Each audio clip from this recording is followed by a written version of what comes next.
Hey everyone, welcome back to the DeFi Scoop. I'm your host, Dave Leibowitz, and today I'm very excited to have on the Diana Chen. She's at Rabbit Hole. What's your position at Rabbit Hole? I should have asked you that before the podcast. But like it seems your content. Just content You're stuff, you're the content queen of Rabbit Hole. I'm really excited to have you on. I feel like I've known you for a really long time, but we've only known each other for a few months. Yeah, that is crazy to think about. But I guess when you spill your whole life story the first time you meet someone, you become fast friends. Yeah. And I feel like I heard some parts of your life story, but like not all of it. But you seem like you had this entire life before crypto. And I'm like curious, like, what were you doing before you got into all this? Yeah, so I feel like I've had a few different lives before crypto. I started my career off as an attorney. So I just went straight to law school after college. Mostly because I didn't know what else to do with my life. I wasn't somebody that was like passionate about being a lawyer since I was a child or anything like that. So I did that, decided I didn't like it, couldn't see myself sitting in an office every day for the rest of my life, be miserable, always like thinking about the worst case scenario. So I did a real life rage quit back in 2017 and, decided that I was going to go travel the world. So I literally went straight from my last day of work to the airport. Like I travel with just a backpack, and I brought my backpack to work so that I could go straight to the airport right after my last day of work. And that started a few years of just like really intense traveling. And during those few years, I decided that I was going to try my hand at being a travel blogger. I've always liked to write, and I wanted to travel, and I had to find a way to sustain myself financially while I was jet setting around the world. So I figured I'd try out this travel blogging thing and see if that would work. And it was a lot of fun. It was a great experience. I got to the point where I was able to basically travel for free. So I was able to, get everything on my travel sponsored, but it wasn't enough still to, pay my mortgage back home in Chicago and, do the other things I needed to do in life besides travel. So I really experienced the pains of being a content creator in the Web2 world firsthand. And that's how I eventually got into Web3 is when I learned about how Web3 could change the narrative for content creators. I was like, holy shit, like there's another way to do this. Like you don't just have to be a starving artist if you want to be a creator. You can actually make a meaningful impact in your fans' lives and actually be able to connect with them in a meaningful way, which wasn't really possible in the Web2 world. So that's sort of how I initially got hooked in crypto, and it's just been going down the rabbit hole in all sorts of ways ever since. Did you have some assumptions about crypto and Web3 before you got into it? And what were they? And how did they change? Yeah, for sure. So my first exposure to crypto was probably back in it was either 2017 or 2018. I got a Coinbase account and I bought some Bitcoin. This was like when it was spiking, and I think I made I almost doubled like whatever small amount I invested in Bitcoin at that time in like a week, and I sold all of it and thought I was like such a genius for making such a quick flip, of like 2x. But other than that, like I didn't know too much about it. I was always sort of intrigued by it. So I wasn't like totally turned off to it or anything, but I just didn't understand it. I thought it was only for finance people, only as like an investment vehicle, to make some money. I didn't know that there was all of these other things to it. So I saw it as just like a finance thing. Like one thing that you come to realize is there's a whole culture behind it. Yeah, I think you're doing your part as a content creator and, helping both create that culture and push that culture forward. Yeah, that part I didn't realize at all. I didn't really get on crypto Twitter until after I started working on Web3 at, the end of 2020 or early 2021. And once I got on there, at first it was kind of scary, I'm not going to lie. It was a lot of lingo I didn't understand. It felt kind of culty. It was like the cool kids club that I was not a part of at all. But I think all of that, it was cool to see, and it encouraged me, if anything, to figure out what all that lingo meant. And I did feel that the community was very welcoming, even though I didn't understand like anything that was going on at the time. I felt welcomed into the community and encouraged, and everybody was really supportive. So that part I really liked, like even in the very beginning, and that drew me in. So I guess you said you got on crypto Twitter at the end of 2020, beginning of 2021. Did you have the Twitter before that? Or like, were you on, you said you were like a travel writer. So like, was your travel blog on, did you use Twitter a lot with it?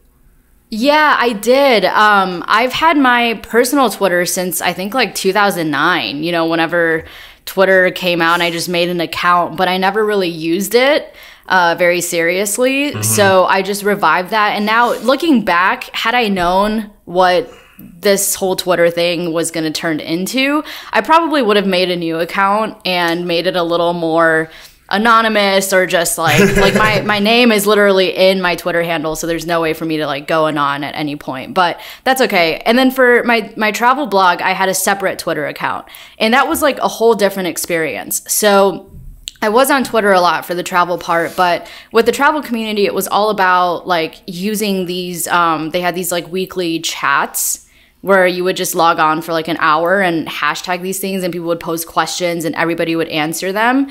So there were kind of these like live chats before Twitter Spaces were a thing, but via just typing instead of talking.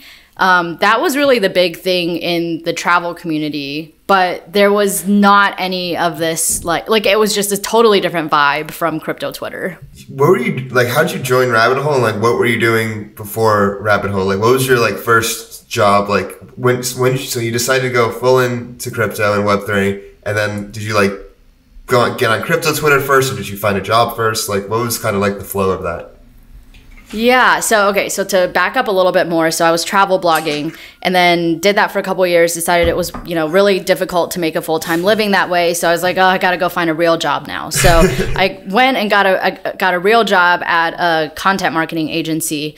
And one of our main product offerings was helping these businesses start up podcasts. And so I had a podcast at the time that I started back in like the summer of 2020 called Startup Happy Hour. It was just a general startup, like Web2 startup podcast, where I'd invite startup founders and other people who worked in startups to come on the podcast, have some drinks with me, and talk about life in a startup. Somehow the founder of Unstoppable Domains, Matt Gold, found my podcast and ended up hiring our agency to help him start a podcast, which would become the Unstoppable Podcast. And so he was a client of mine, or Unstoppable Domains was a client of mine for a month or two before Matt approached me and was like, do you want to just come work on the podcast for us full time, instead of, you know, being at this agency and having so many different clients and so many different podcasts to work on? I was like, hell yeah, because at that point I had already gotten hooked on, you know, like learning about decentralization from him and hearing about like how Web3 could impact content creators. I was like, I'm so in. I still don't feel like I really know anything about crypto, but I know that this is the future. Like, I know what you're working on is the future, and I want to be part of that. So I started working at Unstoppable Domains at the beginning of 2021. So I really, like, my first foray into Web3 was working in Web3 full time. And on top of that, hosting a Web3 podcast as somebody who knew nothing about it. So it was a steep learning curve.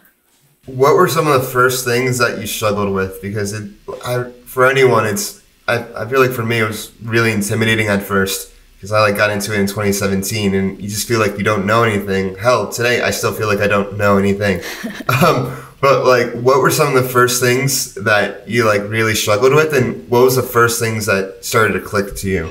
I think I was just so overwhelmed at first. Like you said, it was very intimidating. I was very overwhelmed because, you know, I had to bring on these like really smart people in the field to interview on the podcast. But I didn't even know what DeFi was. So, you know, like not only like in order to learn about what the guest does for a living, what I wanted to interview them about, what their company does, I had to learn about all of the underlying principles. Like, what is DeFi? What is decentralization?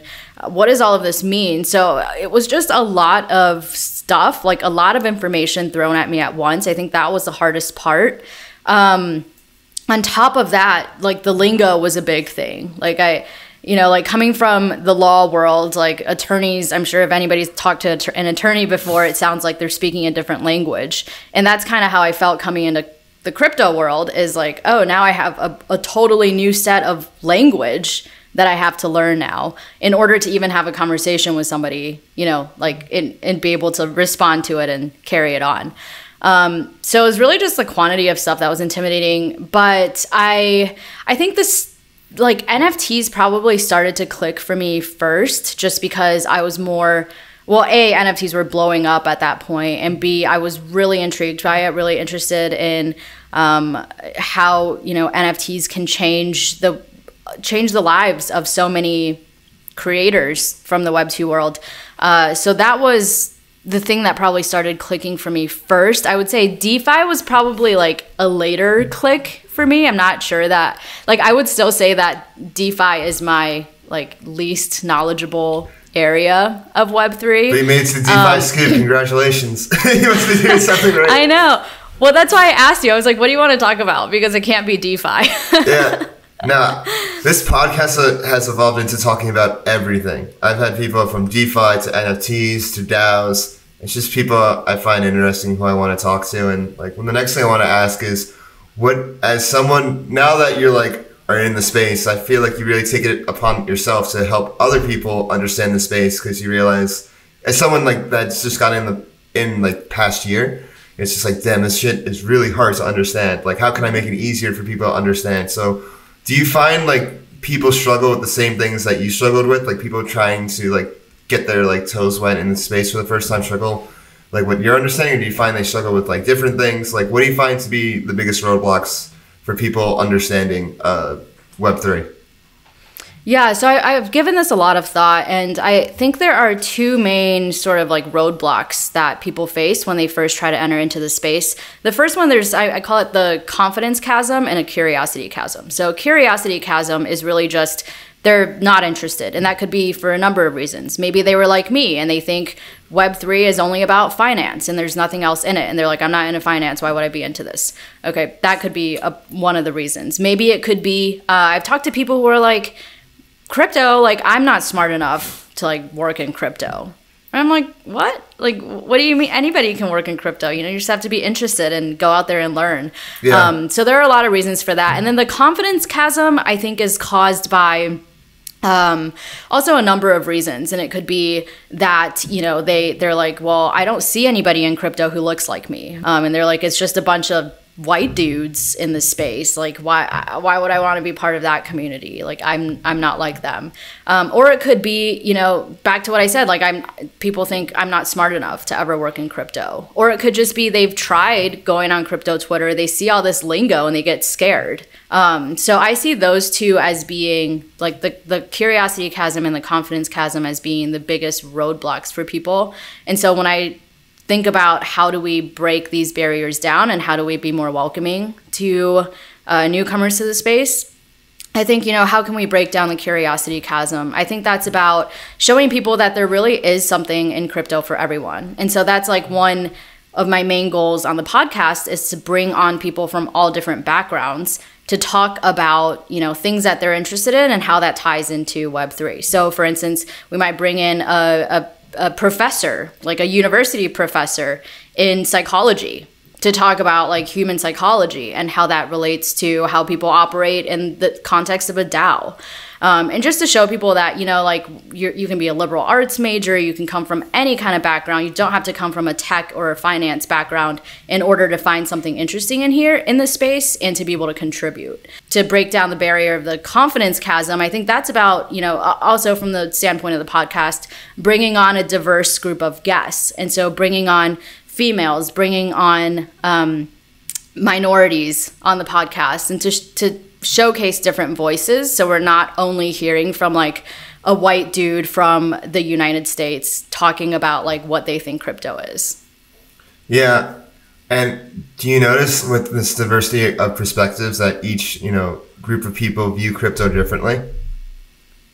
Absolutely, yeah. I think everybody views crypto a little differently based on what their background is. Yeah, so somebody who got into crypto, somebody who got into crypto because they live in Argentina and the government is screwing everybody over with their national fiat currency, they have to rely on crypto in order to maintain any level of wealth. Like, they're going to have a totally different story and view of crypto than, you know, me, for instance, who grew up in the US and approached it from a totally different view.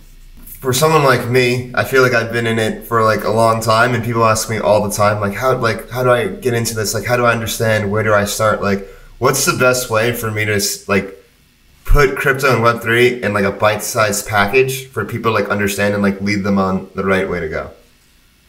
Yeah, I think the best way to start is by doing. So get a wallet. Put some amount of money in there. I think one misconception people still have about crypto is that you have to buy at least one Bitcoin or one Ethereum in order to get started. And that's not true at all. You can put $5 into a small fraction of Bitcoin or ETH to get started. So anyone can get started.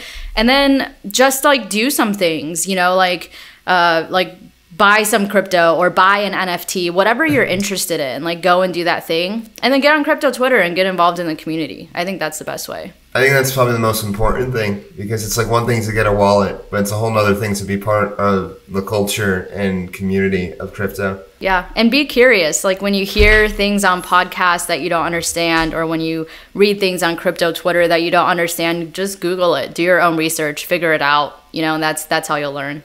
Yeah. So in crypto today, in its current landscape, I guess how do you, like, it's very easy to get distracted by, especially on crypto Twitter, like there's like so many like different like subplots and like, you know, people like talking about this trend and or like that fad of the day. Like, how do you stay focused on like what's important? Because I feel like you're a very mission driven person. Yeah. How do you stay focused on like your core mission of just like trying to get more people into crypto? Yeah, so I think the first thing, and this is something we say at Rabbit Hole a lot, is that we value participation over speculation. So you'll see a lot of people on crypto Twitter talking about prices, need prices to go up, price of this, price of that, speculating on how the market is going to move. Blah, blah, blah. Yes, can devs please do something? So that's, you know, that's all, that whole thing, can devs do something? That's all parody and that's all joking and making fun. But there are a lot of people on there who, you know, literally just speculate on prices all day.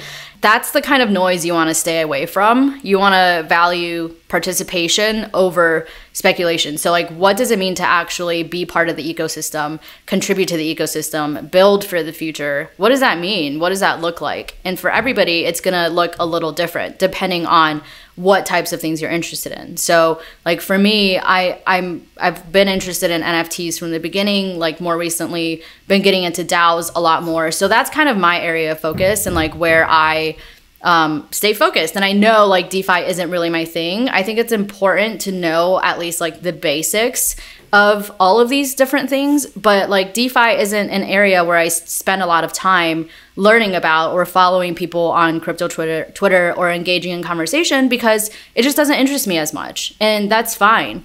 I would say find the areas you're interested in and, you know, really dive deep into those areas and think deeply about how you can help contribute to that ecosystem and help build up the future in that area. Yeah, going back to what you said about DAOs, I had Spencer Graham on last time, and I'm just like wondering what your experience was contributing to DAOs. How did you get started, and like what you struggled with contributing to DAOs, and like what you've overcome with experience with contributing to DAOs? Yeah, so like you said, you know, DAOs are really just about contributing, and that's one of my favorite things, is that it doesn't matter what your background is, it doesn't matter what your credentials are, it doesn't matter, you know, what college you went to or if you even went to college at all. It just matters what you can contribute, and I think that's a really special thing about DAOs. I think I got started, I believe Paperclip DAO was like the way that I got started in DAOs, and that happened very, I guess, like unexpectedly and serendipitously. It was just like one day, my friend Matt Stevenson like DM'd me and was like, hey, we're starting up this like super secret DAO. Do you want to join? And he like name dropped some of the people who are also in it. And I was like, what? These are people that I've been like following and fangirling since I've been on crypto Twitter. And now you want me to be part of a DAO with these people? Like, I was like, is this a joke? Like, did you DM the wrong person? But that was a really good experience. What's Paperclip DAO for people that don't know? Oh, yeah. So Paperclip DAO is, if you guys remember the red paperclip experiment from back in 2005, I'll just give the TLDR. This blogger, Kyle McDonald, started a red paperclip experiment where he was like, I have a red paperclip and I'm going to keep making trades up until I trade up to a house. And he actually was able to do it. So the Paperclip DAO was basically taking this experiment and putting it on chain. So we started out with this NFT of a paperclip that, you know, is worthless. It's not part of a project or anything. It's just like we designed a paperclip NFT and we started trading it up to see what we could trade up to. And so I think we got a punk in the second round, and now we're up to an IKB, which is a digital zone. That's a very obscure project that is, I think, worth digging into if you're into NFTs. But dig into Digital Zones by Mitchell Chan if you're interested in that. And we're still going. We don't really know what we're going to trade up to, like what that on-chain equivalent of a house is. We're thinking like it would be cool to get an alien punk, which, you know, we'll see if we can manage that. But that's what Paperclip DAO is. But that was a really good experience for me to like learn what it's like to actually participate in a DAO and to also gain a lot of confidence with speaking up and contributing, even though at the time, you know, it was a little intimidating for me at first being in a DAO with such smarter people. I was like, what can I possibly contribute that, you know, they couldn't already? But I think like a lot of the contributions to like in DAOs is if you're brand new to it, you're feeling like you lack a little bit of confidence or you're feeling intimidated or whatever. An easy way to start is like take meeting notes, you know, like scribe or do the things that nobody seems to want to do, like like in the traditional corporate world we would call bitch work. Like do that stuff. And that's how you'll be able to contribute, gain confidence, and show other people that you're willing to, you know, work hard and get your hands dirty. And eventually you'll be able to like learn really fast and work up to contributing in different ways. So is that how you started? You took meeting notes? And I find writing to be the best way to learn. So like, I didn't even think of that. Meeting notes is like the perfect idea. I'm sure like people were just taking them for themselves. But like, so you're saying that's how you started meeting notes? Are there other ways that people can contribute to DAOs just starting off, or what do you think? Yeah, I think meeting notes are a great way. I think organizing people to do things is a really good thing. So a lot of times in DAOs, you'll see in group chats, people are talking about, oh, we should do this, we should do that. Like this would be really cool. And then nothing happens. So be the person that rallies the people together. You know, be the person that says, okay, yeah, I do think this would be really cool. Let's set a time on Thursday to talk about this. And then create that calendar invite people, schedule that meeting, set the agenda for the meeting, and like figure out how to rally people to get things done. Because a lot of people in Web3 are super busy and they have a lot of good ideas, but not the time to get it done. So like be the glue that like brings it all together. I think that's also another really valuable thing to do for DAOs. And speaking of that, I just remembered you were early contributor to Constitution DAO, and I'm curious, how did you get involved with that, and what was it like to go from what it started to the big national media thing that it was like a week or a few weeks later? Yeah, so I actually wasn't a core contributor or anything. I just discovered Constitution DAO super early on. I think when they had like 80 followers on their Twitter account or something. And I was like, oh, this is like a really cool concept. And it was wild to see how much it blew up. And I think, you know, there were a lot of firsts that were set from Constitution DAO. And I think also a lot of learnings based on how quickly it scaled. Like, I don't think anybody could have handled it perfectly based on like how quickly it blew up. So yeah, I think that's something that we'll remember for a long time. Yeah, I remember you hitting me up and being like, "Oh, could you help me with this? Like, could you help me find like press and stuff?" And like, I feel like we got the first article written for Constitution DAO, and then it became a huge national news story. Yeah, it all happened so fast. It was wild. Yeah. Speaking of things going fast, like, what do you think about the speed of crypto? I feel like that's also a huge like intimidation learning bump. It's just how fast the space moves, and people are just not used to it. Like working in first in startups, I thought life was moving pretty fast, but then in crypto, literally the markets are 24/7, Twitter's 24/7. It just doesn't turn off. So I guess like, what are your thoughts on that? Yeah, for sure. I think, I mean, it moves fast, that's for sure. And I think it's only going to move faster this year. Like, I think we thought last year it was moving fast, but I think it's going to go faster this year. I really think so. I think things are going to develop so much faster. And I think it might be in different ways. Like, I think last year a lot of like the speed and chaos revolved around all of these NFT projects that were coming up and immediately like blowing up to, very large scales.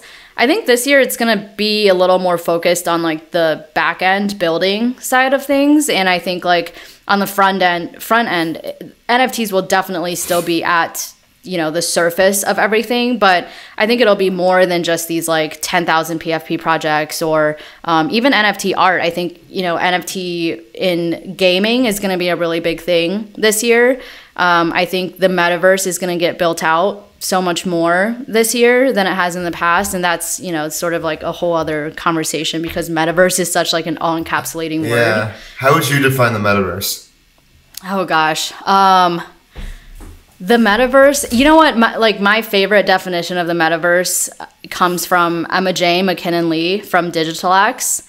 She does such a good job of explaining it, and I wish I could remember the way that she put it. But the way I think about the Metaverse is really like how all of us will interact with the digital world in the future. And so I think right now, like a lot of people, when they think about the Metaverse, they think of like VR headsets, they think of crypto voxels, Decentraland, all of these things. And I think, that's a very good first step towards what we'll see as the Metaverse. But I think once the Metaverse is developed, it really will be so integrated into our physical lives that like really the way to talk about it is probably more of like the metaphysical world than like the metaversal world. And my biggest hope with the Metaverse developing out is that like decentralization is at the core of it. So I think the like number one way that we prevent our society from turning into a real life Black Mirror episode with how the digital world is developing is really to focus on decentralization and to make sure that at a minimum, we as individuals own our lives, own our data, own our identity. And these are not things that we can say is the case today. So I think that's sort of like the minimum bar that we should focus on achieving as we develop out the Metaverse. Yeah, I like to define the Metaverse as something that's already here. I don't think it's something in like that's going to happen in the distant future. I view crypto as the public square. I view Discord as kind of the meeting houses, governance forums as like the town hall, and then same thing with Snapshot. And I feel like things always evolve in ways that you don't expect. It's kind of like when people like during the World's Fair, they had kind of what they imagined of like what the future is going to look like from the lens of like the 1920s, and it'd be like people in like 1920s clothes with like flying cars and stuff. But it's actually like doesn't turn out that way. I guess like what are some more like prevailing trends that you see like now that people don't really like acknowledge or notice that you think are going to be like more prevalent in the future? I think on the back end, something that maybe a lot of people aren't noticing is I think a lot of people are working on blockchain scaling solutions. So I think like in this next year, we'll really see layer twos or even other types of scaling solutions become a lot more developed so that blockchain is actually more usable now that it's hitting the mainstream a lot more. I think on the front end, I definitely see blockchain gaming really blowing up this year. Mm-hmm. I'm seeing a lot more people who like historically have not been gamers or into video games start to think about the gaming world and like what all of that means, myself included. And then I also think that digital fashion is going to be a big thing that people maybe aren't seeing yet. I think, going back to talking about like the metaverse being developed in the future, if we're all sort of, walking around in a virtual land, we're not all going to want to look like naked avatars forever. We're going to want to express ourselves in the virtual world just like we do in the physical world with what we wear. So digital fashion, I think, will be a big thing. And I don't just mean like fashion, like high fashion. I literally just mean like the clothes you wear, like how you choose to express yourself, your style. And it could be sweatpants and a hoodie. Like that's digital fashion too. So I think we'll see more companies develop these like digital fashion things, and we'll see more people dressing up their avatars in these like virtual worlds. Yeah. So another question, what kind of like problems and ills from Web 2 do you see and do you notice being brought into Web 3, whether, we're doing it consciously or not? What are they, and like how do you think we could fix them? Yeah, I think the biggest thing is probably just this like groupthink mentality. And I think that comes from like, I'm seeing some parallels between how Silicon Valley blew up with like how Web3 or crypto Twitter is blowing up now, where you see a few quote unquote thought leaders in the space who, like every tweet they put out, like everybody just likes immediately and nobody even questions because like this person is so smart in the space and everything they say must be right. I think that's very dangerous. I think there should be more room for people to disagree in the area. Also because I think those like top thought leaders that everybody is looking up to in the space are all white dudes. So that also is something that scares me. I think if we're talking about building out the future of the web, which as our lives are getting increasingly more digital, the future of the web is really the future of how we live in this like future metaphysical world. It's super scary to me that this future world could be built out by a very homogenous group of people. And that's why I think like diversity right now in the space is more important than ever before, just especially because of the impact. Beginning. Yeah, especially from the beginning. So if we want the future of the web to be something that serves people on a global scale, that means people in Africa, people in South America, people from all over the world. We really need to get perspectives from people from different parts of the world now as we start to think about how to build it out, so that we do build out something that serves everyone and not just North Americans. Yeah, not just people in the developed world. Yeah. Are there any like projects or any people from the developing world or doing stuff in the developing world that people should pay attention to or should catch up on? Anything that stands out to you?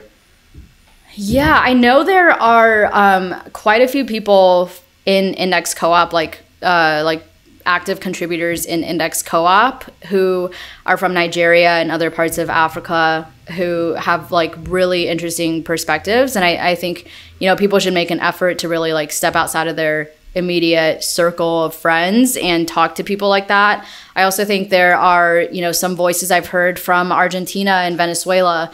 Cami Russo was a journalist down in Argentina before, and she's shared some stories about, her time there. I think those people have really interesting stories. My friend Stefan runs the Blockchain Association, the Caribbean Blockchain Association group, which I think is really cool. Yeah, there definitely are people. You have to look a bit, but there are people, and I would encourage everyone to, when you find those people, to reach out, see if you can have a conversation or see if they've been on any podcasts or interviews, and just listen to those and like broaden your perspectives. Yeah, no, Cammy's great. I love Cammy. She's like the Infinite Machine is such a great starting point for like anybody Agreed. That anybody that like wants to like get to know, like wants like a first step into crypto, especially Ethereum. And I think it does like such a great job kind of summarizing the culture in a way that's easy to understand. Like, I don't think I like got it before because I've been in crypto for 4 years, but I wasn't really a part of the Ethereum community until like DeFi summer 2020. I feel like I had a life before in crypto and a life after that in crypto.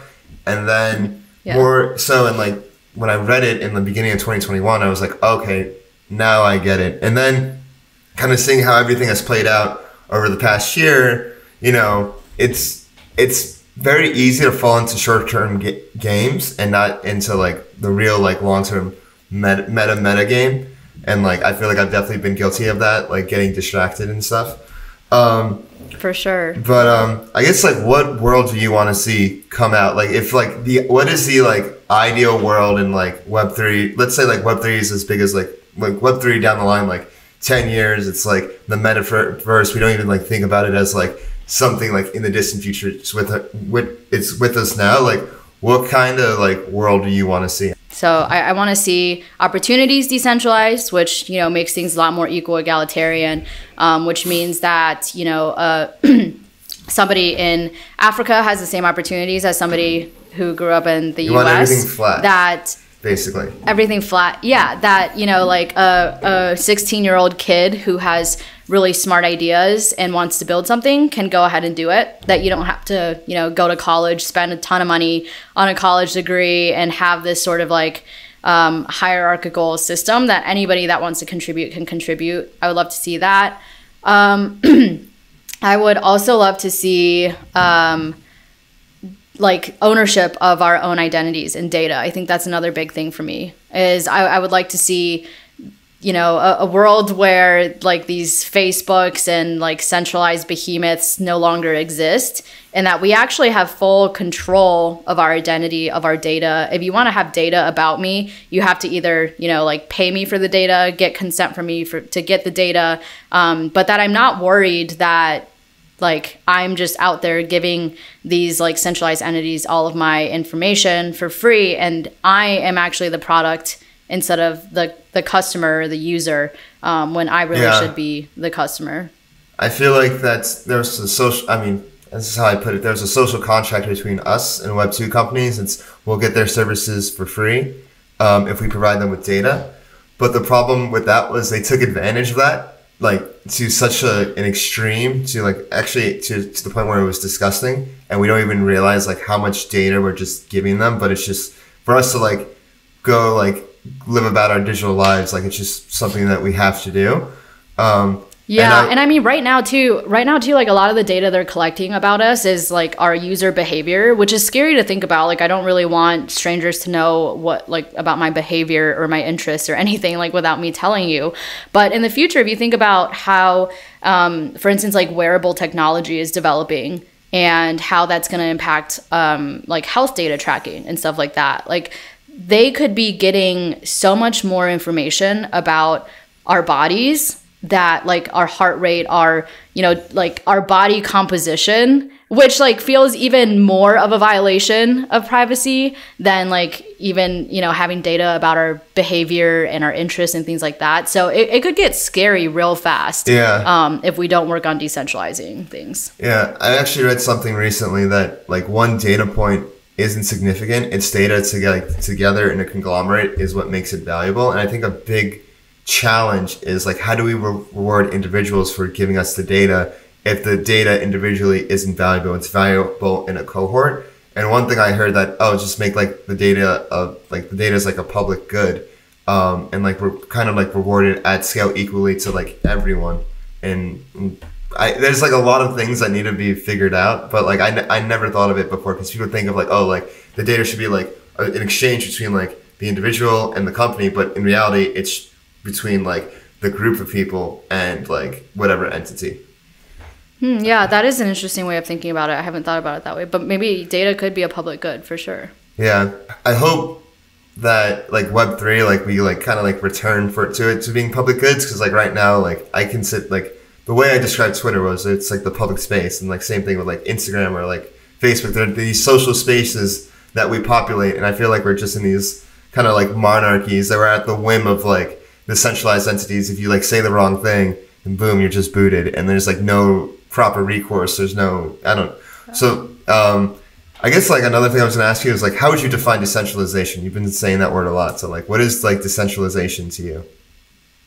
Yeah, decentralization is just, not having a single entity control everything. So everybody having an equal say. It's, like what you're saying earlier with things being more egalitarian, having, instead of one centralized entity controlling everything, having individuals control like everything and be able to have a say in everything. Yeah, I view it as like, instead of it being top down, like bottom up, kind of more things just like grow more organically. Things are not forced. And I think the beauty of DAOs is like you see them sprout organically. And I think one of my favorite things about them is kind of like how like some of them just can be like about one cause, like Constitution DAO or like Links DAO. Another thing could be like more like longer term, or like a longer term goal, maybe like to solve climate change. Another thing could be like a service DAO or like raid guild and stuff. I guess like what are the different categories of DAOs that you've seen pop up? Yeah, so the biggest ones I think we see are like investment DAOs. So DAOs that group together for the purpose of, making investments, whether in NFTs or in companies or anything like that. So that's a big category. I think we're seeing a lot of social DAOs as well. So like FWB, for instance, that really is like there to curate community, curate vibes, hold social events for people to like be more part of the community. And then I think we see service DAOs coming up more and more as well, where the DAOs, organize to perform like a certain service, like whatever category of service DAO they are. I think like media DAOs are another thing that are coming up, and this is sort of how I'm like thinking about building out at least the content arm of the Rabbit Hole DAO. It sort of is like this media DAO where, instead of having, an agenda, like I think one of the biggest critiques of Web2 media is that it's very biased and skewed. And so like people, when they talk about mainstream media, it's like, it's either like super liberal or super conservative. And like, if you wrote for like, Fox News, or like one of my friends out of college, like she became a reporter for Fox News and has like the most liberal views, but because Fox News is like a good name, like that sort of thing. So I think like Web3 media, like these media DAOs have a lot of opportunity to like recreate the narrative of what media is, and really to like take the opportunity to like showcase all voices in a media publication, instead of like the traditional Web2 media that we see. So I think that's really cool too. I'm really hopeful for Web3 media, because Web2 media is just so incentive driven, but in the wrong way. It's incentive driven towards attention. It's like the same way like people are on Instagram, like to get like, if you're an influencer, to get the most likes.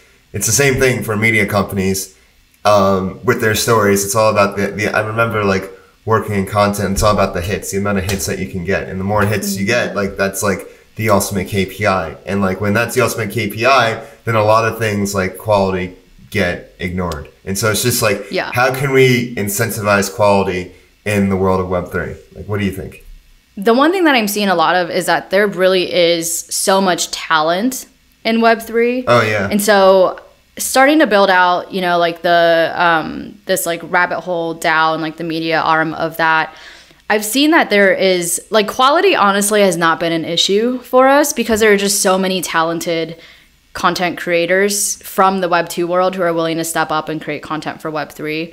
I think quality is also maintained by like people's sense of ownership in the DAO. So like in the traditional world, if you're just working for a company, like you're working for Bloomberg or whatever media publication, you're just an employee of Bloomberg, and like they probably pay you good money, but at the end of the day, like you don't own Bloomberg. You're just like one employee that's very easily disposable and replaceable. But in the context of DAOs, everyone feels like they have some sort of ownership of that DAO.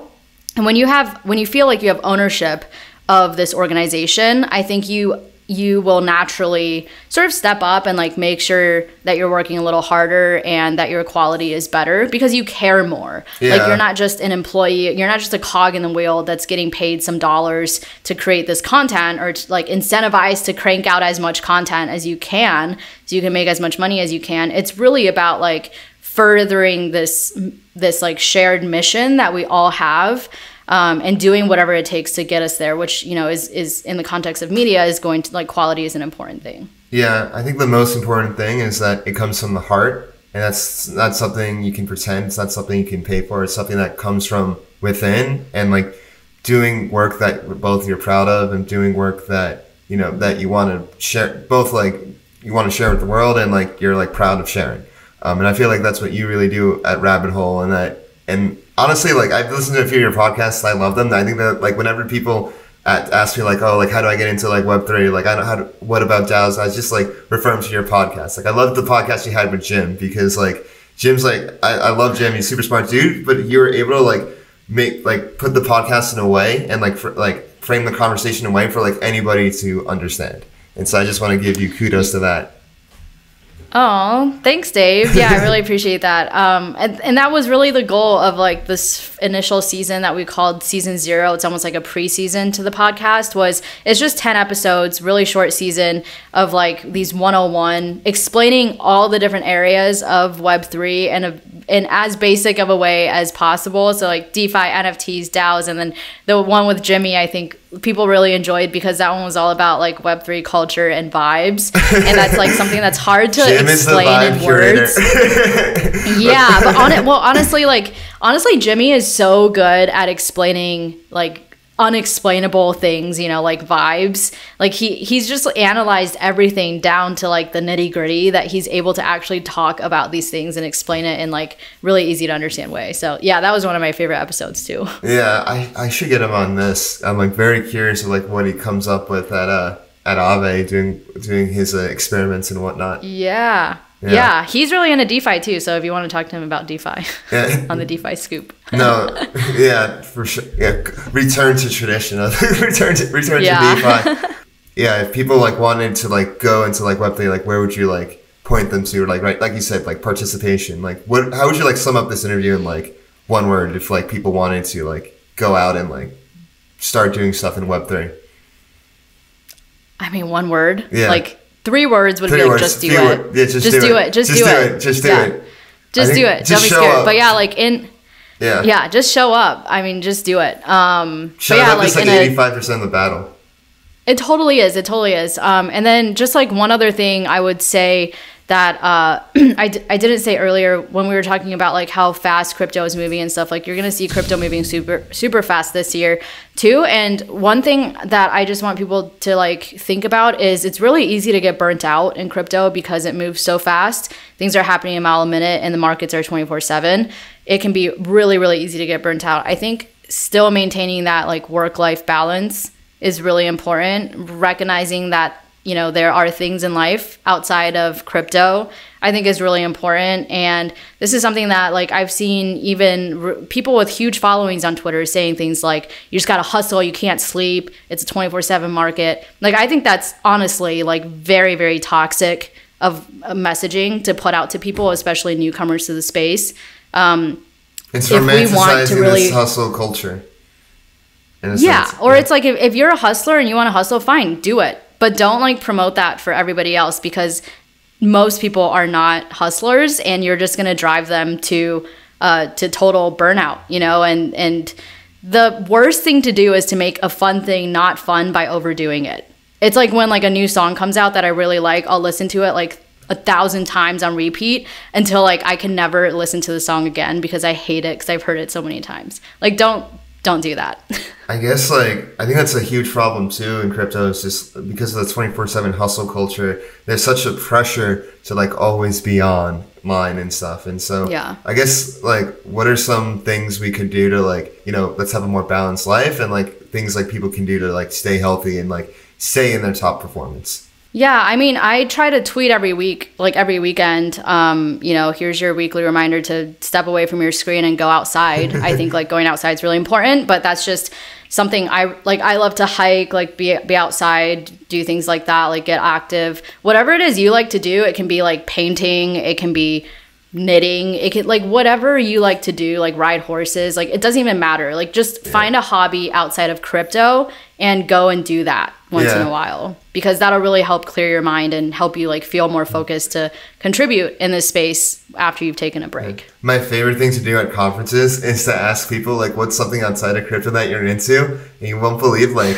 how many deer and headlights like responses and answers are just like, I don't, and then they answer like, oh, creator this, creator that, and I'm just like, oh my God, it's just really funny. It's just like, man, I mean, like we're all like, I mean, like I'm guilty of it too. Like I feel like the way I've like lived, like my professional life has just been like 24/7, like go, like especially like in startups and especially in crypto. And I think like one thing like I'm trying to like figure out is like how can I have more balance in my life, and like just having some like anchor outside of crypto like helps you balance you out, and it's like better for you in the end, because you know you can't just be like one thing. You know, humans are a diversity of interests and diversity of life experiences. So, and I think like for sure that's what you definitely like help remind people of that for sure. And like I'm really appreciative for you to like coming on and stuff. And where can people find you?